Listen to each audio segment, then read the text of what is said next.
Norint pasiekti A++ energinės klasės sandarumo reikalavimus, tai būtina užsandarinti visas silpnas vietas, kur yra šilumos nuostoliai.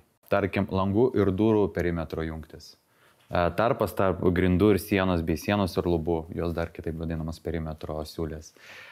Taip pat reikėtų nepamiršti užsandarinti ir įvairias kitas skverbties vietas, pro kurias prarandame šilumą. Tai reiškia elektros komunikaciniai laidai, vėdinimo ir kitos komunikacijos pravedimo vietos. Nes ten dažniausiai per šias vietas mes prarandam šilumą. Su Penusil Air & Vapor 660 garų izoliacinė mastika šios darbus lengvai ir greitai galite atlikti. Pavyzdžiui, yra siena ir murlutas. Galima ten užsandarinti? Tikrai taip. Yra pamatas, rostverkas ir yra blokelių pirmą eilę. Galima tą vietą sandarinti?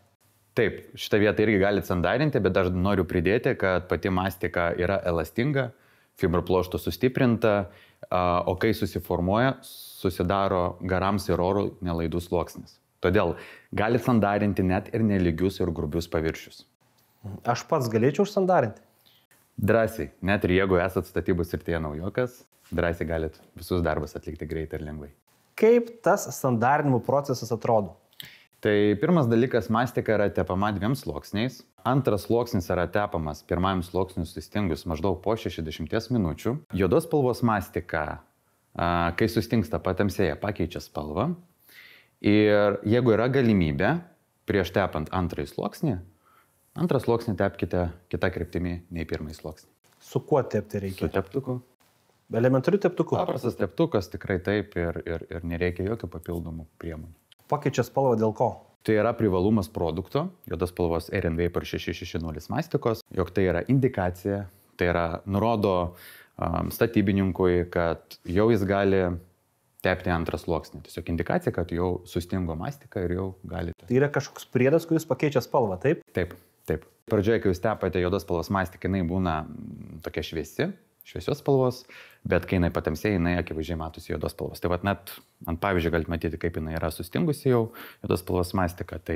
Baltos spalvos taip nėra. Baltos spalvos ne, baltos spalvos jau maždaug 60 minučių. Turite sulaukti ir tada jau galite tepti antrą sluoksnį. Ar galima šitas mastikas tinkuoti ir dažyti? Šią sustingusią mastiką galite tiek tinkuoti, tiek dažyti. Ar galima šitą mastiką tepti ant jūsų plėvelių, kur skirtas langų sandarinimu? Ant polietileninio plėvelių tepti negalima. Bet ant visų kitų paimkime, ant difuzinės plėvelės, bet tai čia labai retai kas naudoja, labai retai kas tepa. Iš principo, jūs mastiką negalite naudoti tik su polietilenu, ant polietilenų, ant teflono. Pas mane neretai ateina žmonės, kurie nori apsidrausti kelis kartus. Užsandarinę langą su jūsų plėvelėmis, pavyzdžiui, garų izoliacinė. Ir ant viršaus sako, aš dar noriu, kad būtų geriau, užtepa mastiką. Aš sakau, kad tai nėra būtina, bet ar iš principų tai yra galima ar ne? Bet tai nėra būtina. Tai visiškai nebūtina, bet ar iš principų yra galima ar negalima? Jūs iš principo galite užtepti, bet žiūrėkit, jeigu jūs naudojate, jeigu jau ir sandarintas langas panaudojate, tarkim, full glue langų sandarinimo juostą, tai to pilnai užtenka sandarumui pasiekti. Jūs pasirenkat, arba naudojate Air & Vapor garų izoliacinę mastiką iš vidaus, arba jūs naudojate vidinę langų sandarinimo juostą. Jūs pasirenkat vieną iš dviejų. Bet nemiksuokit. Šitą mastiką galima lauke tepti? Ne, mastika naudojama tik vidaus darbams. Tik vidaus darbams? Tik vidaus darbams. Kokios pakuotės dar būna šitos mastikos? Turime 2 skirtingų talpų, 1 kg ir 5 kg. Ir taip pat turim 2 skirtingų spalvų, baltas ir juodas. Ar mes galim pasakyti, kad šita mastika yra analogas garo izoliacinių juostų? Taip, čia yra analogas būtent langų sandarinimo juostum vidiniam. Tai jeigu mes galime rinktis arba vieną dėti, arba kitą dėti, taip?